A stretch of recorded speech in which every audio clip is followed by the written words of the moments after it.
Ever felt baffled by the workings of the stock market? Let's face it, we've all been there. The stock market, with its vast web of numbers, graphs, and jargon, can appear as an intricate puzzle. This enigma, however, lies at the heart of our global economy, influencing every aspect of our financial lives. Imagine a bustling marketplace, a hub of commerce and trade. Now replace the tangible goods with intangible shares of companies. That's the stock market for you, a marketplace for shares. It's where businesses raise money for growth and investors, big and small, stake their claim on future profits. Yet the stock market is more than just a place of trade. It's a barometer for economic health, a predictor of trends, and a wealth creation tool. It's a world that may seem complex, but with a little patience and the right guidance, it can be deciphered. Well, by the end of this video, we aim to turn that confusion into clarity. To understand the stock market, we must first embark on a journey back in time. Our story begins in the 17th century, in the bustling city of Amsterdam. As the world grew smaller thanks to exploration and trade, the Dutch East India Company, one of the world's first multinational corporations, sought a way to raise funds for their expeditions. This led to the establishment of the Amsterdam Stock Exchange, the world's first official stock exchange. Shares in the company were sold to the public, creating a marketplace for buyers and sellers to exchange shares. This was the dawn of what we now know as the stock market. Fast forward a century or so across the Atlantic to the young United States. Here in the late 18th century we see the birth of the New York Stock Exchange, or NYSE. On May 17, 1792, 24 brokers signed the Buttonwood Agreement under a buttonwood tree on Wall Street.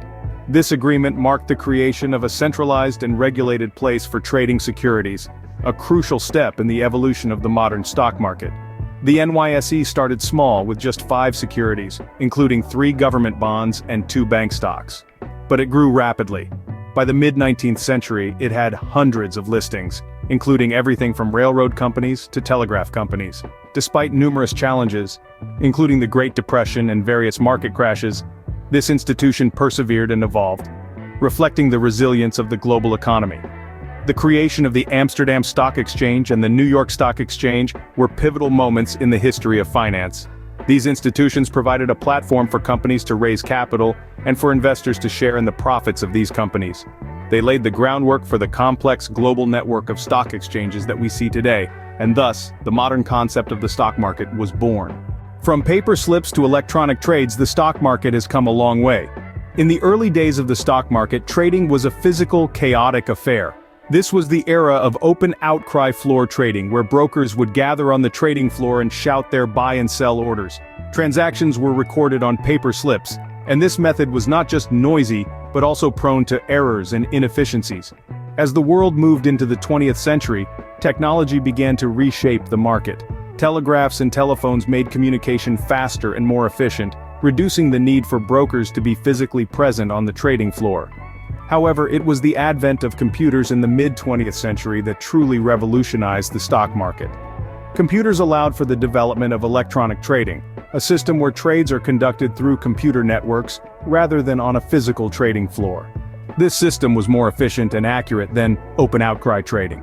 It also opened the door for faster trading, with transactions happening in milliseconds. In the early 21st century, electronic trading evolved into algorithmic trading. In this system, computers use complex algorithms to make trading decisions. Algorithmic trading takes human emotion out of the equation, making the market more rational and less prone to sudden swings caused by fear or greed. But perhaps the most significant development in the evolution of the stock market is its democratization. In the past, the market was the playground of the rich and powerful. Today, thanks to technology, anyone with a computer and internet connection can participate. Online trading platforms have made it easy for anyone to buy and sell stocks from the comfort of their home. Moreover, the rise of robo-advisors and investment apps has simplified investing, making it accessible even to those with little to no financial knowledge. These tools use algorithms to create personalized investment portfolios, taking the guesswork out of investing. The stock market has indeed come a long way from its humble beginnings. It has evolved from a chaotic trading floor to a sophisticated, technology-driven marketplace. And the best part? Today, anyone with a computer and internet can participate in this global financial marketplace. Just like any other field, the stock market has its own language. Let's demystify some of the most common terms you'll encounter in this world of trading. First off, stocks and shares. When you buy a stock, you're purchasing a piece of ownership in a company. This ownership slice is called a share. So, when you hear someone say they own shares in a company, they mean they own a part of that company's stocks. Now let's move on to dividends. Dividends are a portion of a company's earnings that are paid out to shareholders. Think of it as a thank you note from the company for investing in them. Not all companies issue dividends, but those that do typically distribute them on a regular schedule. Ever heard of a bear or a bull market? These terms are used to describe the general direction of the stock market. A bull market represents rising prices and investor confidence, while a bear market signifies falling prices and growing pessimism. Next up we have IPOs, which stands for initial public offerings. This is when a company decides to go public and sell its shares to the general public for the first time. It's like a grand debut on the stock market stage. You'll often hear about buying low and selling high. It's a basic strategy where you aim to purchase stocks when their prices are low and sell them when their prices rise. Sounds simple, right? But remember, the stock market is unpredictable, and this strategy requires careful timing and a good understanding of market trends. Lastly, let's touch on portfolio diversification. It's an investment strategy that mixes a variety of investments within a portfolio. The rationale behind this technique contends that a portfolio constructed of different kinds of investments will likely yield higher returns and pose a lower risk. With this basic vocabulary, you are now ready to dive deeper into the world of stock trading. Now that we understand what the stock market is, the question is, how do we participate? The first step in our journey into the world of investing is to open a brokerage account. This account will serve as our gateway to the stock market. Much like a bank account facilitates our daily financial transactions. There are a plethora of brokerage firms to choose from, each with their unique selling points, so it's crucial to do your due diligence and find the one that suits your needs. Once our account is up and running, the next step is to start researching potential investments. This might sound daunting, but remember, every company listed on the stock market is a business. So, start by thinking about businesses you understand and products or services you use or believe in. Read up on these companies, understand their financial health, their future plans, and how they stack up against their competition. This will help you make informed decisions about where to put your money. Now onto a key concept in investing: diversification. Simply put, you don't want to put all your eggs in one basket. Investing in a variety of sectors and companies can help spread the risk and potentially increase your chances of earning a return. The final point to remember is that investing in the stock market is typically a long-term game.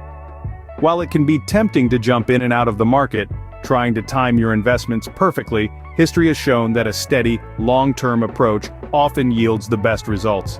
This is where patience comes into play. Remember, Rome wasn't built in a day, and neither will your investment portfolio. It's about making calculated decisions, staying the course, and adjusting your strategy as needed. Remember, investing in the stock market is not gambling, it's a calculated risk. So, equip yourself with knowledge, diversify your investments, and keep a long-term perspective. This is the essence of investing in the stock market. We've taken a whirlwind tour of the stock market today. From its humble beginnings to its complex modern form, we've peeled back the layers of this financial behemoth. We've discovered its language, full of bulls and bears, shares and dividends. We've explored the art of investing, the delicate balance of risk and reward, but this journey is far from over. The stock market, like any language or skill, requires practice and patience to master.